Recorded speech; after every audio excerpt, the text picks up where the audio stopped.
Welcome to the show, Julia. I've been just raving how excited I am to have you on the show because I just feel like your mom made such a dent in this world, and it's really cool to see you continuing her legacy with your own flair to it. So I have to start and ask, what was it like growing up in your unique situation? I have never heard that question before. Well, here's the thing is when we were growing up, she wasn't this wasn't her thing yet, I mean, this happened more later, high school, later, actually college. I was out of the house. But not to say that we weren't different and she wasn't different. So, she was always like she had every issue of the Fate magazine, which was something unusual back then. So see, we were believing in ghosts, and she read palms, and we did all these things. And so it was more of that. We're very open-minded. I don't know that it ever went like now that I'm thinking about it, I don't think I noticed we were different, really. I mean, we just did these things, but I never talked about it outside of the house. It wasn't like, "Oh, don't say these things." It was nothing like that. It was just kinda, the feel, it's like we're different. Maybe that was it. But it wasn't like estranged or anything. But yeah, we were raised, it was a military family. We moved every 2 years, and that probably gave it as well that flair of just being very open minded. Do you remember when she stumbled upon the idea of QHHT and realizing that it wasn't just hypnosis, that it was something deeper? Yes. Yeah, it was probably all about the same time. She had been working with, when she first started doing the hypnosis, it was her own curious nature. I mean, it started with my father. He was the original hypnotist, and then she was helping him. And then he had this horrific car accident, and that changed all of our lives. And we moved to Arkansas, and then we were just normal people at that point. And so then after we were all leaving home, that's why I'm saying it started later. It was like, we were leaving for college, getting married, different things like that. And then mom's like, well, I want to go back and revisit when they were doing the hypnosis and she was helping him. One of his clients went back into a past life just spontaneously. And that was like, this doesn't happen. And so they were experimenting with that. Well, she really enjoyed it. Called it time traveling. So when we're all leaving, now fast forward to we're all leaving the house and now empty nest, she's like, well, what do I want to do with the rest of my life? She's like, I really enjoyed that time travel stuff. So she was doing that at first. It was like just creating a technique, understanding hypnosis and working through that. And and then she's fascinated with history. So going back in time, it was like she's in heaven. I get to play in all these scenarios where we're actually there and we're learning the boots on the ground stories rather than just what history books are telling us. Loved it, loved it, loved it. So she's doing that. And then it went from history, like she was in Jesus time, she was with Nostradamus doing prophecies, all these different things. And then she started getting into the world of the ETs. I mean, it's like, hey, why not? We're talking to Nostradamus, we're talking to Jesus. Why not? Let's just go ahead and talk to the ET. So that was this whole genre of things. So it was right after that something started shifting, and after she got all the information from the ETs, it went to the something like more uh, otherworldly, like big, big, big. This is like the answers to everything, universal knowledge, that kind of thing. And at that point, that's when it shifted and it started going into healing. It was different things like that. And it was like, then she was given the message, you need to teach this because you can't see everybody that needs this help. And so that's where it went to there. And at first, we actually called it Dolores Cannon's Advanced Past Life Regression. That was the name. And then in 2011, it was 10 or 11, we were doing a class in Ojai, California. And there was a section when we would do the level one classes, she would do a demonstration, on somebody on the last day and show us, like, we'd be teaching everybody, this is how to do the technique. And then she would do a demonstration. So it's like, here we go. We pull it all together. You can see when being done. And after that session, someone in the class said, you have got to change the name of this. The name does not represent what happens in this class and what this technique is all about. So the next weekend, we sat down, mom and I, And we're like, well, what would we call it? What should it be called? So we were going through all these things. It's like, well, it's quantum. Okay, quantum. And back then, there was only one other person or company using the name quantum for anything. And it's like now everybody uses it. But anyway, it's like, well, quantum, because we're making huge leaps and bounds of advancement or healing, whatever you want to call it, just huge jumps. And it's also stuff on the very, very tiny. It's like you're in there and digging through. So it's like either way of quantum that you want to use, it works with it. And then healing, of course, because we were getting healing, hypnosis. It's hypnosis and it's a technique. So that's where we put it all together. And then we called it QHHT for short.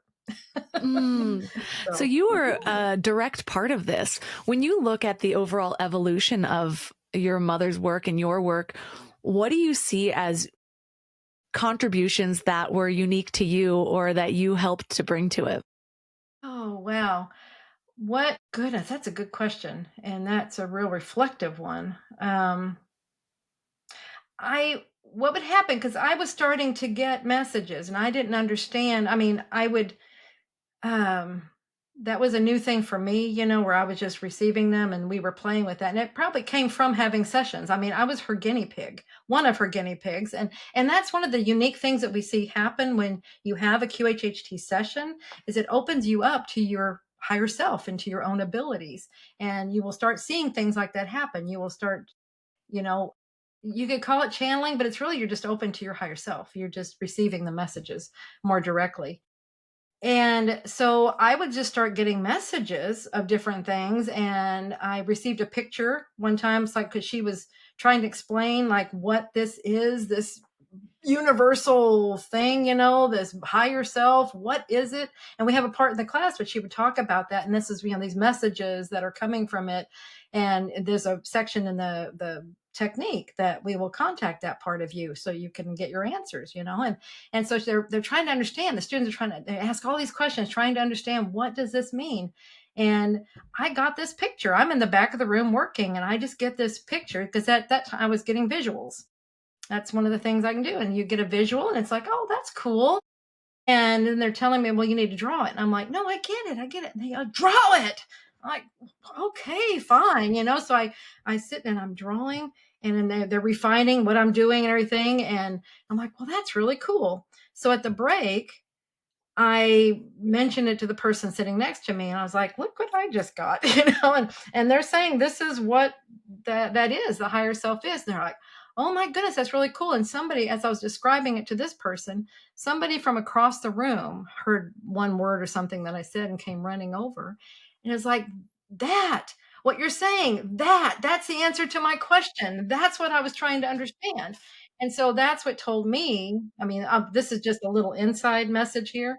That told me that it wasn't about me. So I was like, oh yeah, got it. It's okay. See, that was about me. But when they're telling me draw it, that was because that other person needed their message. And it's like, so when you get messages to do things, do them because it's not about you. It's about somebody else. But anyway, that drawing, then after everybody came back from the break, I was showing my mother and she was like, oh, why don't you draw it for everybody? So I did. And they're like, oh my gosh. And they had more questions and it kept answering questions. The drawing just kept evolving.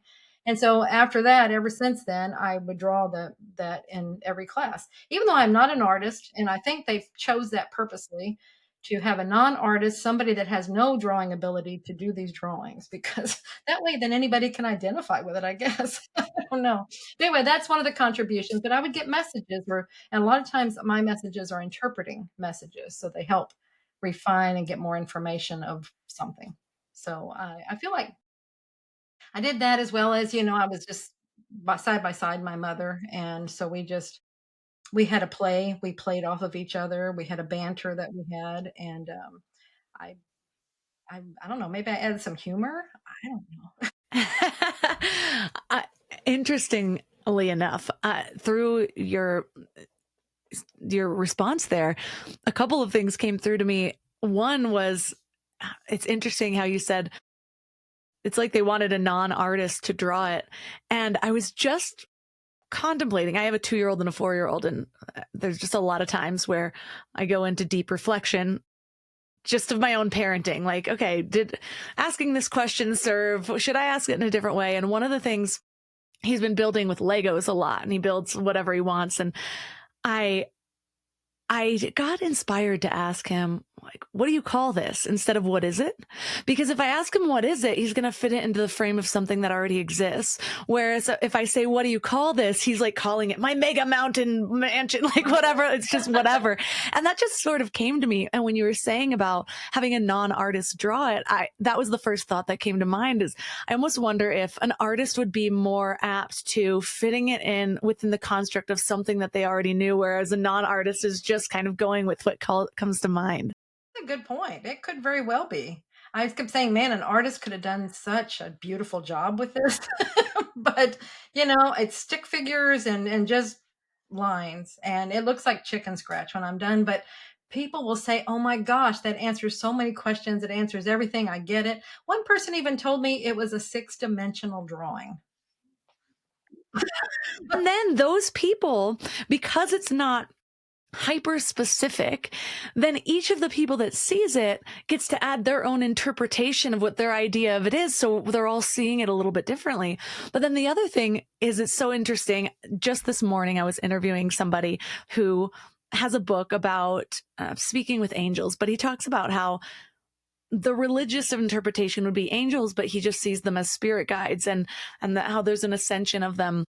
And I asked him how he sees the difference between maybe channeling your higher self versus spirit guides. And your answer right there, when you said, when you're just accessing these states of mind in QHHT, it actually opens you to your higher self, which makes you more receptive to the spirit guides, which then and it felt like so many of the questions I asked him or things that he said were answering questions that I've just been asking in my own meditation and my own spiritual work. And then here it's like you just capped on the answer to a question I just asked him an hour ago. Perfect. Well, see, we knew that. We were working together. Your spirit guides had a meeting right before this. Exactly. So I know that the subconscious, or the SC, became a big cornerstone of this work. Can you explain what it actually is, or how it differs from what most people think of as the subconscious mind? Yeah, the subconscious mind was a term given by, psychiatrists. Could have been Young. I don't know. That's not my study back there or anything, as the history of psychology, but they came up with, like, we have the id, the ego, the subconscious. We have all these different parts of ourselves. And in that part, it's like that's the childish part of the mind, that, the habits, things like that. And that's where those are formed. And in regular hypnosis, if you're working with trying to shift habits, that's what you're working with, that part. It's like trying to convince that part of the mind to not do that. Okay, so that's that part. Well, we didn't really have a term. Our mom didn't have a term when she was first exposed to this. She just like, this is something else. It's not the ego. It's not that conscious mind. I don't know what it is. I know it's not that sub, but I don't have another word for it. And they actually said, we don't care what you call us. We'll talk to you. And so she's like, okay, well, I'll just call you the subconscious then, because I don't have anything in my repertoire. And, but again, as we kept going, it's like some people, that word, we let words limit us, everything. And it already had meanings and to people out there. So some people just say, well, it could be the superconscious. We could call it that. It's the same kind of thing. And it's like, and they said they don't care what we call them. They will work with us. So they just started lovingly calling it SC, because subconscious can, it's better as superconscious. This is where we can maneuver in there as far as like what you feel.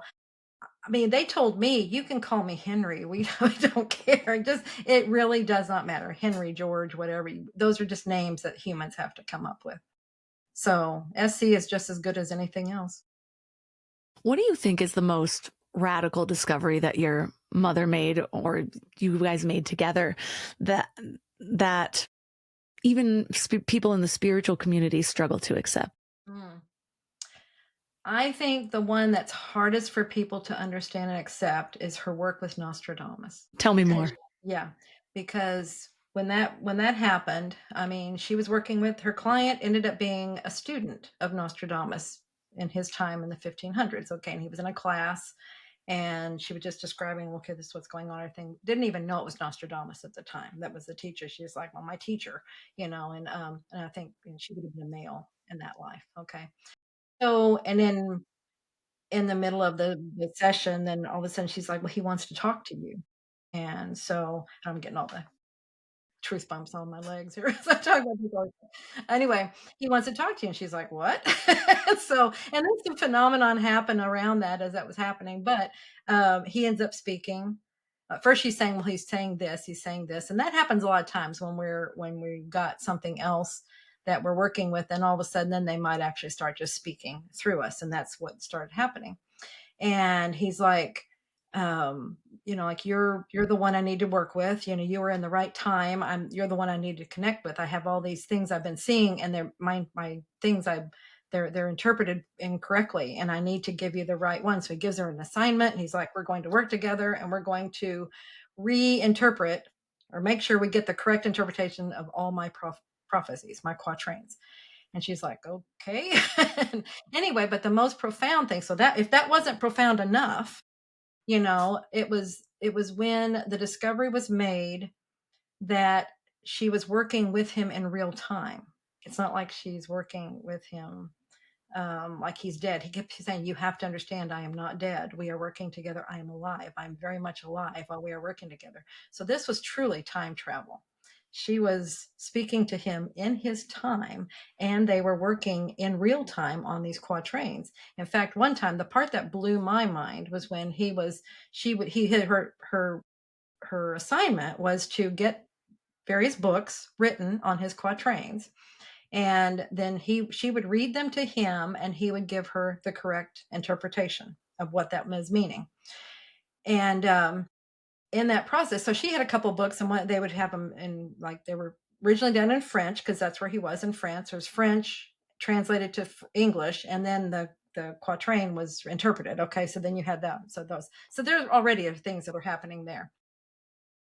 So one of the sessions, she was giving him the quatrain, and the quatrain is, it's like, because it was several lines to it's not a poem, but it's a riddle kind of thing. And it was done that way so that, because there was fear of persecution by the goodness, this is historical stuff. I just went blank. But they would be persecuted if they were prophesying anything, and so he had to write things in riddles so nobody would understand what they were, so they would make it to our time when these things were happening. He was seeing all these things. Okay. And when she was saying this is one of the sessions, she was saying it to him. He goes, well, ma'am, slow down, slow down. And you could tell he was writing it as she was saying it. And that's when it went, okay, who's doing what here? Where are these originating from? And in his books, I mean, somewhere in his stuff, he said someone from the future helped him do the quatrains, helped him make them. Okay, now I have the truth bumps. I know, isn't that wild? That's when it's like, what that some of this stuff, I mean, it's way out there anyway, but this one is really, I love time loops. I love to play with time and watch movies when they do that. Well, here's a real life one. It's like, where did this start? Now, somebody had the idea that maybe she had entered his life at an earlier age, and that's possible, because she would come in. There was never any rhyme or reason as to where he was and what he was doing. It was different stages. So it's possible that she came in on an earlier point than, that he hadn't really done all that yet, hadn't been started in it, and maybe that started it. I mean, that's as good an answer as any, but amazing. Now your mom can take credit for Nostradamus's work. Just put that on your resume. It's just, I feel we're so confined by our current understanding of everything, including time, where when we join our spiritual and scientific understanding at the deeper levels, we see that time is not linear, as we've been told. And so then what does that look like? It's overlaid on top of each other. It's all happening at once. Our consciousness is tuning into different parts. But I can't remember where I heard this once, but I remember someone that I interviewed talking about how she had this moment where she was doing inner child work, and she was called to speak to her inner child in a way, or her younger self. And she had tuned in a very vivid visualization. And then suddenly she had a flash of memory of when she was young, and she got a message that seemed beyond herself. And she realized that this might be the moment that it was happening. And she's now tuning into the other end of the spectrum. So cool. I love it. I love it. I love it. That's truly mind candy for me. Yeah, I mean, that's what makes our existence so much more fun than if we're just tuning into what's right in front of us. But I'm curious too. So, at the deepest level of hypnosis that QHHT uses, you guys call it, and I might butcher the pronunciation, but the somnambulistic state. Somnambulistic state. It's actually, we work in the theta state, and that's where that's and through there, somnambulism. Now, to a psychologist, and if you looked up in a dictionary, it would be sleepwalking. Okay, and which is really interesting right there. But in hypnosis and in QHHT specifically, when we use that term, we mean you take on the personality. You're in the other life and you're taking it on. You know that person. You know the thoughts. So you are taking on that personality. The level that we are working in is the theta state, the state of theta brainwave state.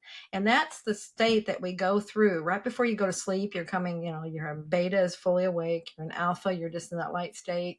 You just closed your eyes, and then you're starting to drift down. You go into the theta right before you go into delta, which is sleep.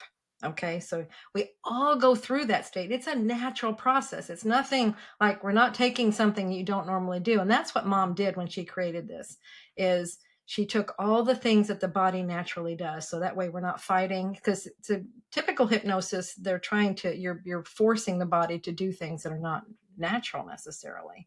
It's like, tell it to calm down, relax from head to toe. Is that how you go to sleep at night? Do you go, okay, head, start relaxing, ears relax, eyes relax? No, you just close your eyes, you maybe take a deep breath, and you just relax, you start going down. And that's what the QHHT method, we use all the things the body naturally does. And the theta state is a part that you naturally go through. What we do is, your practitioner is trained to hold you there in that state, because that's where all the memories lie. That's where all of the information is, in that beautiful little state right there. Mm. When you look at, because you also have a medical background, 20 plus years as an ICU and home health nurse, is there anything that you witnessed in those hospital rooms that conventional medicine couldn't explain but prepared you for the work that you do here? Oh, what a great question. I don't know if I was of the mind frame. The frame. What's the word there? That went weird. Framework. The frame. Frame of mind. Frame of mind. I'm going to dance all around it until we get the frame of mind. Does that happen to you anymore? I mean, it happens all the time to me. The words are just I am so. pregnant now, so it happens to me like 25 times a day. There we go. Um, when I didn't have that frame of mind to wonder about that yet. I mean, it was all happening later. I was in nursing school. I mean, I was in as a nurse. And when she started, I mean, the Nostradamus material, I mean, these things are starting to happen. I just remember thinking I would really love, sometimes I would fill in. Now, this is my journey here. Sometimes I would fill in to help her with, like, she'd be on a trip and she'd need help answering the phones, say people call in with whatever, or ordering a book or something. And it's like, well, let's have somebody answer the phone. So I would help out there while, and I would be working. This time I was in home health. And I remember thinking it was so cool. I would love to have a job like that where I could deal with those kind of people all the time rather than sick people. And you get what you ask for. It all worked out. I was pushed over into this world. Imagine that, But as far as like seeing things, it was more like, now looking back, I see more, because I have a different understanding. At that time, I had my medical understanding, and she wasn't doing the healing work yet, so I didn't have those to put together. Yeah, so but looking back, I can see why some people just kept coming back and back and back. They just wouldn't heal, and it's because they weren't getting to the core, the cause of it. The true core cause, not the medical cause, the true. core cause, the body, it's a message, that your body trying to give you. And so once you understand that, you don't need to go down that road anymore. And now I can see that. Yeah, and you wrote a whole book called Soul Speak, to an entire system understanding the body's language, what the body's trying to tell you. That fascinates me. It's something I want to go deeper into. My husband suffers from cluster headaches, and they're known as the worst pain known to man. They're wild. They shouldn't even be called a headache. And so every couple of years, I, it feels like the worst thing I go through, and I'm not the one with the pain, just because it's so traumatic to watch him. And somebody recently said he should look into past lives, or QHHT, to see if there's an origination with that. What comes to your mind when you hear that? Yeah, well, I would ask, first of all, absolutely. I mean, it could be something from another life. Absolutely. And it's definitely a place to ask. And if it's not from another life, your higher self will tell you what it is about. So you Mm. can actually get to the core of it. And once you understand what it's about, then you don't, then you can work through it and solve it, So but I would ask, like, my first thing is to describe. This is what I do with Soul Speak, is how describe it to me. It's like, what is the pain like? And you said happens every couple of years. I'd want to know, when did it start and what was going on in the life when it started. And then, like, when it has these every 2 years, like, what's going on at those times? See, these are messages. So it's like, that would help. If it's coming from another life, it could be a memory, and something is triggering that memory every. Mm. Yeah, he often describes it as, it feels like there's a hot spear drilling through his eye into his You brain. just answered it right there. Yeah. Yeah. And so that's why I'm like, oh, interesting. And it started with him when he was 19 or 20, but he's always says, doctors ask me, like, what was different then? He's like, well, I don't know. I went to college, started binge drinking, started smoking weed, started spending hours a day in front of the computer. Everything changed that year. Yeah. Well, that could be, and now this is just a suggestion, but definitely that sounds like it's coming from another life. Yeah. Just because of the way you said this. See, many times we will carry over the residue of how we died in another life. And the soul doesn't necessarily, or the higher self, our guidance team, they just see the soul, and it expands, it's just going life to life to life to life, and it changes bodies. And so it doesn't always realize this doesn't go to this life, or sometimes there may be something going on. We wanted a reminder, and it's like, hey, maybe we're about the same age that we were in the other life when the event happened. So it's like a reminder, or circumstances are very similar. And so it's like, hey, last time you died from this. And so it's like a warning, warning, warning, but now if we understand it's from another life, and we don't need that. See, that's is where in a session we work with the higher self, and it's like, well, is that really needed anymore? And then it can be removed. So that makes sense then, because your mother discovered the SC chooses which past lives to show people.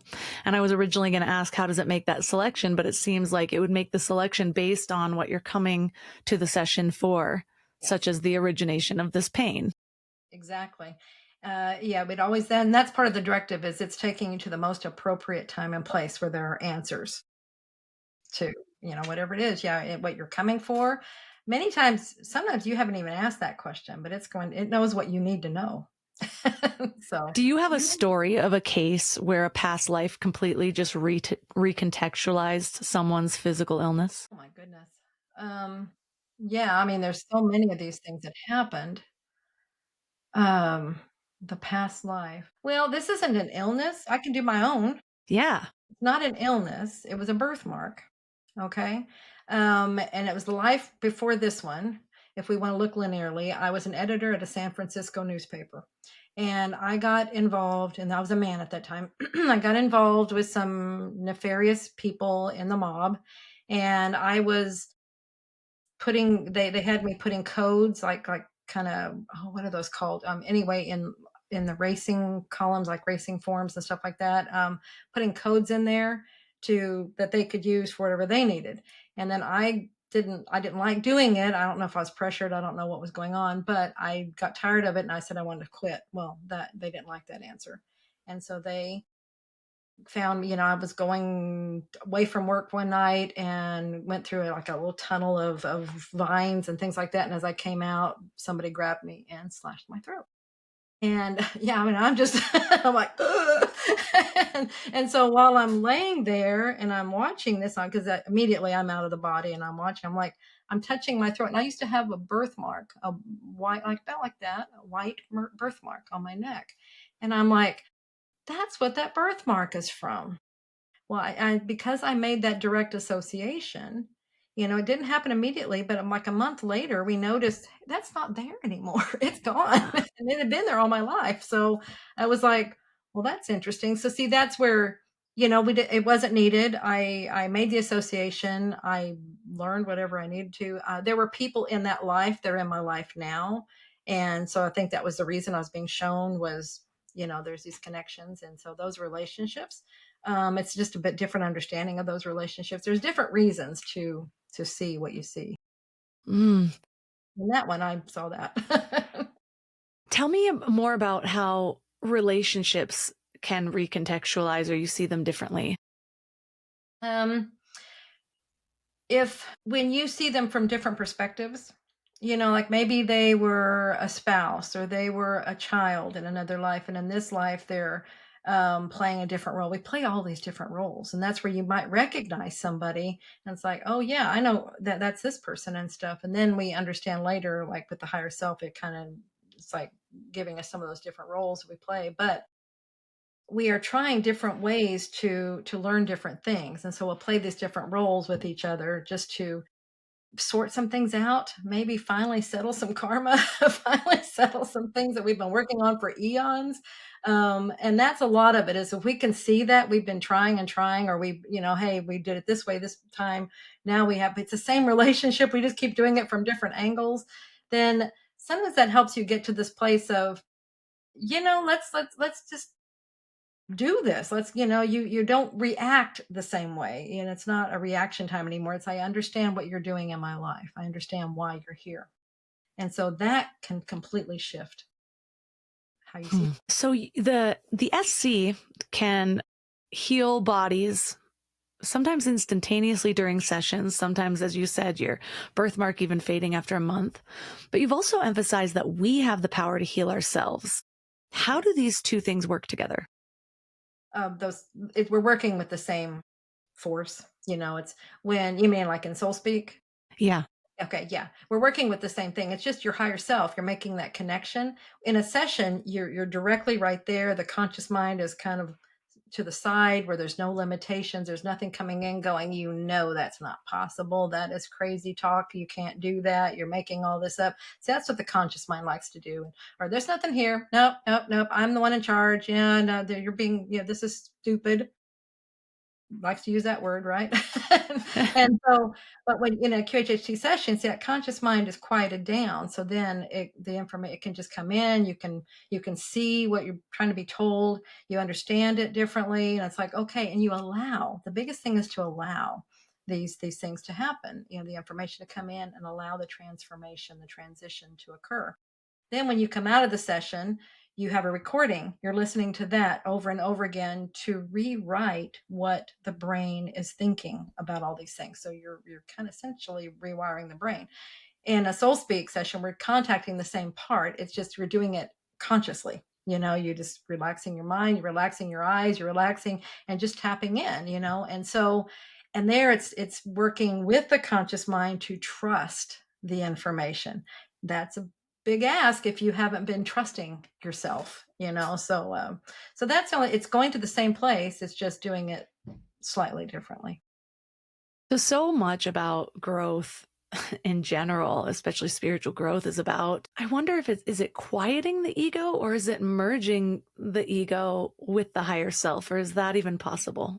What I was shown early on, and this was I see that's they always give me visuals, and so there's my contribution to QHHT because they would give me these visuals, and like I said, I drew them, and sometimes they would just do this, but they kept showing me this, and they said up to that point, what we had in the course, it was kind of like get the conscious mind out of the way so the SC can do its work. And so it was like, go away, conscious mind. We have stuff to do. Well, if you have someone with a really strong conscious mind, analytical mind, to say go away, it's not going to happen. It's going to say, you go away. You can't make me. I'm the boss. You know, it does that kind of thing. And then so you have this business going on. It's like, no, go out, get out of here. You know, and it's just a battle of who's, you know, of wits and things like that. You absolutely get nowhere. And what they showed me, and they said, this is why, you know, back when mom was doing this, I'm not interested with something else, another thing that happened here. When she first started and her early work, you'll see her writing a lot where people go into oblivion. They don't remember anything, absolutely nothing. And people now think, okay, well, that's a really good session. That means I'm successful if I don't remember anything. Well, we've evolved now. Our DNA has changed. We have evolved so that now we will stay aware in situations that we used to be completely gone in, like hypnosis. So that's just where we are. So now what they have said is they want the conscious mind. They actually want the conscious mind to be aware. Before, it couldn't handle the information that was coming through, and that's why it went into this amnesic type state. You know, it's like it couldn't deal with that, but now it can. So that's the evolution of the conscious mind, okay, as well as these other things. So it said, we want you to be aware, to understand what's happening, to hear it, so that you can be a cooperative participant. And so rather than this business, it said, we want cooperation. And then that way it all grows. And that was the visual that it gave me. It's just that it all goes higher and higher. And that's so cool. And actually, and it works. Conscious mind is happy to be privy to this information. And as long as it does, it allows it to come in. And you just have to look, you just have to watch for, I call it conscious mind interference. You just look at it from a different perspective. It's just a higher, it's an evolved conscious mind now. So it comes in with different kind of interference. So it's like, it's recognizing when it's trying to interrupt and do things. And it's just like, okay, come on, let's hear from, just allow the SE to come in now.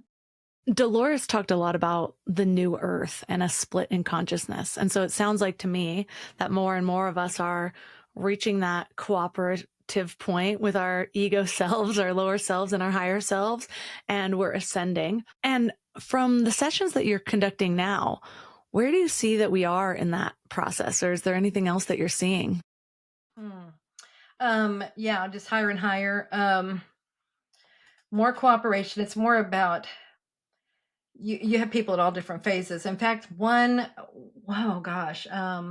of them said we had the two different hemispheres, the right brain and the left brain. And that was, you know, we had two very different kinds of people that we talked about. The right brain person was, you know, they were allowing all this. It was very easy to work with them. The left brain person is very analytical and it was really hard to work with. See, all that's evolved now to where they pretty much merged. And there actually isn't a separation there. It's where it used to have that fissure, you know, separation there. It's like it doesn't anymore.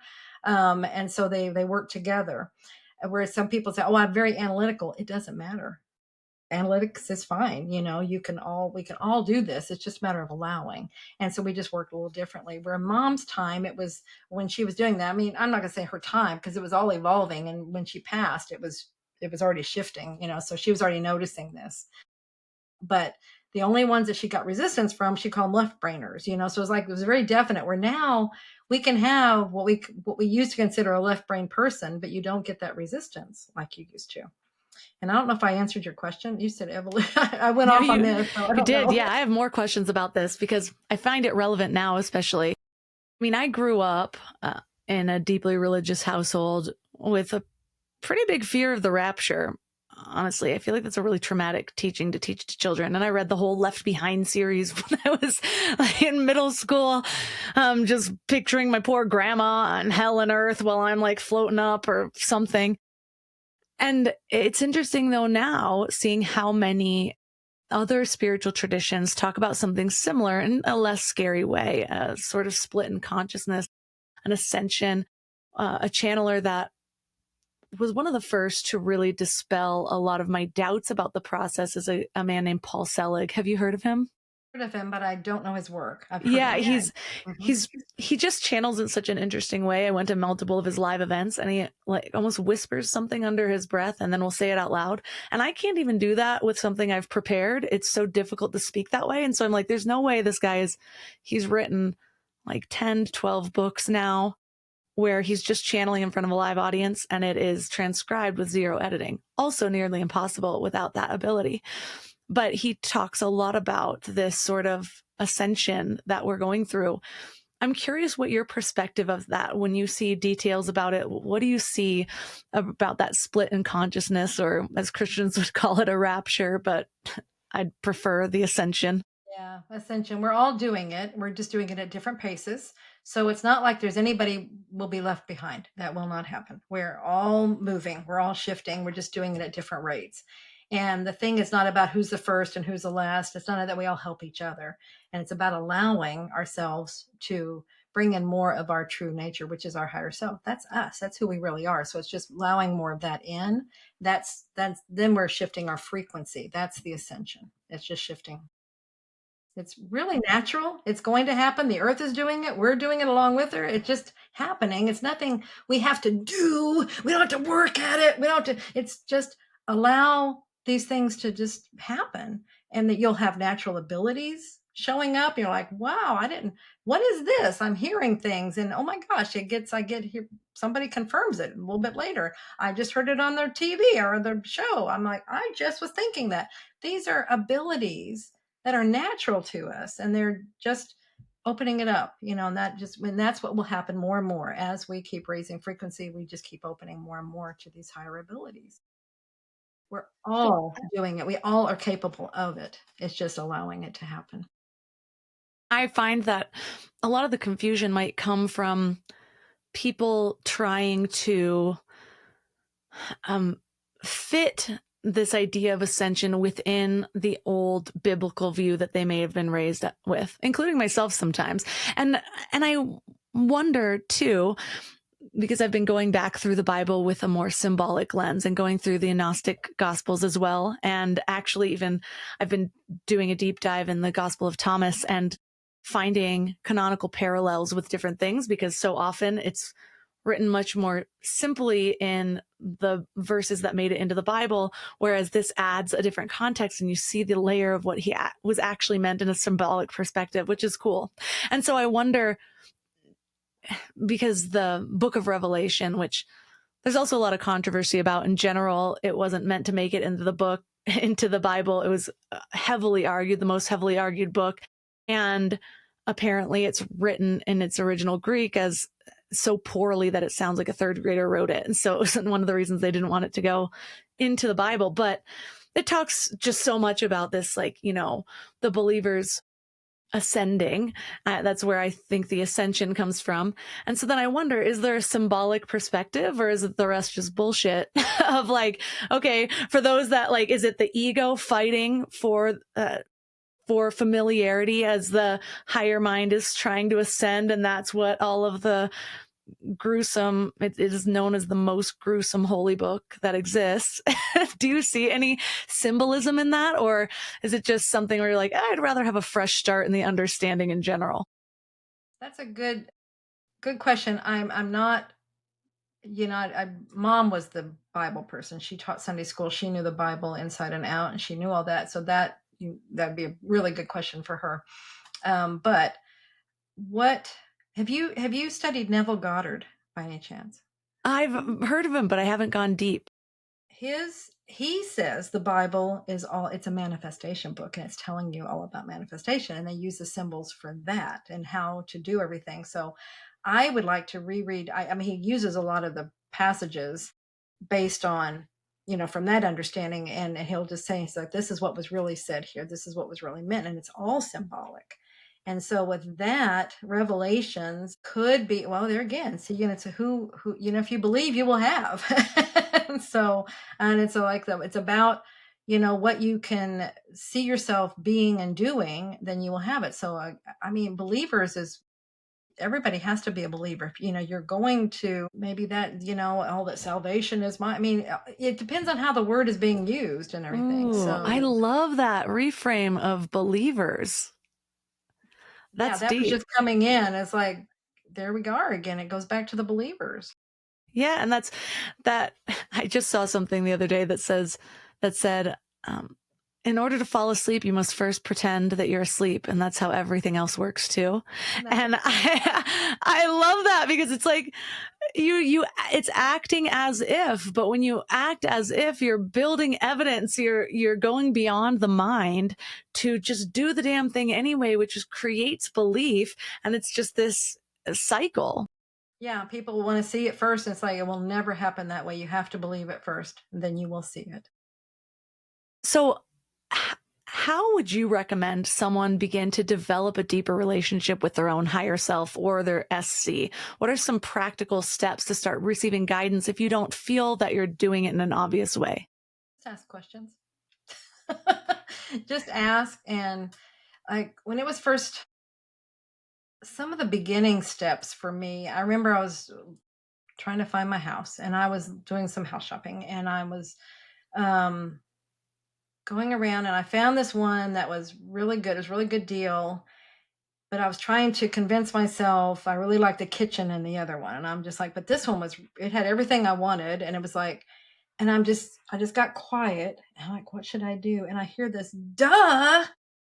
We lay it out in front of you. We give you the whole thing, all of it. And you're still asking if you should be. And it's like, hello. I mean, that's how they talk to me sometimes, because sometimes I have to get hit over the head. So it's just a matter of just getting quiet. Ask a question and get quiet, and then just see what you hear. It will be your higher self. We just have a conscious mind over here that likes to go, nah, that's silly. It's just me. You don't know it. You're making it up. Just listen. The very first thing you get, the very first impression, the very first feeling, that is your higher self. That's your guidance. Mm. How do you personally discern what's real guidance versus imagination or wishful thinking? Oh, I love it. What is imagination? Where is that coming from? Same It's coming place. from the same place. Yes. See, that's conscious mind putting a word to something. It's like, well, I don't know if this is real. I don't know what it is. So we'll just call it your imagination so that you don't get hurt. That's your imagination. Because it can be some really good. And when I first started, I did that exact same thing. And I think that's a very human, I call it a human question, is when you start getting information and you're like, how do I know this is them? It could just be me, because I did the same thing. I'm like, some of the things I'm hearing are really nice. It could be my wishful thinking, and how do I know this is real? And so they're talking to me and they say, okay, well, how about we play a game? And this was just for me. They said, when you hear us, you'll hear it over here. And when it's you and your own thoughts, you'll hear it over here. And then there was a third one. I don't remember what that was now, but there was a third spot. It was kind of like up here. And I'm like, oh, okay, I can discern that. This is you, this is me, okay, that makes me feel very comfortable. And so I go forward and I'd, going through things, and I'd ask a question and I'd hear something. And most always it was coming from over here, almost every single one of them. But then I felt good about that, right? I'm like, yeah, okay, this is good. Well, what was that doing right there? And bringing it to the analytical mind. Brought it to where, one, I was allowing it to happen, and two, I was trusting it. Trust is huge. And so allowing it to come in, and then now trusting that it's information. And back then, that's when I'd also start getting confirmation. I would get 3 confirmations that what I heard was real in a 24-hour period. I'd hear something. It would be just so the person would walk up to me and say the exact same thing I heard, or I'd see something on a book or whatever. It'd be some kind of a confirmation to convince me. It's like, that's real.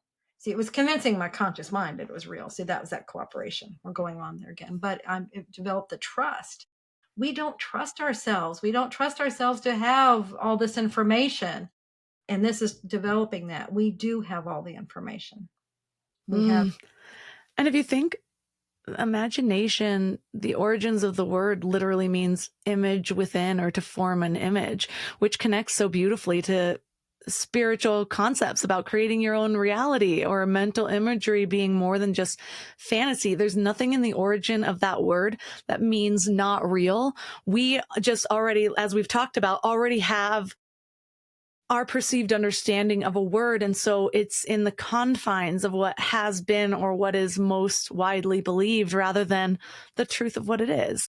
Absolutely. And people say it's not real but it's like, but where did it come from? It's inspired. Usually there's something behind it. Well, that's from you, the bigger part of you with all that beautiful creation ability. It's okay. Listen to it. It's got something. Don't just discount it. Oh, that's my imagination.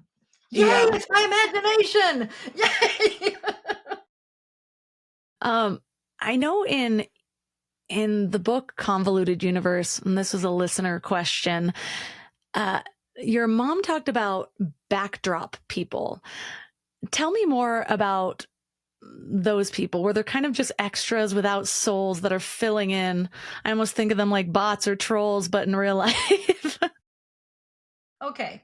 And we have to understand, she was getting this information, and as she did a lot of things, she would get a piece here, a piece here, a piece here, and she'd start writing about it, and then she'd get more information. She might carry on the conversation in another book. But this was one of her later concepts that she was trying to understand.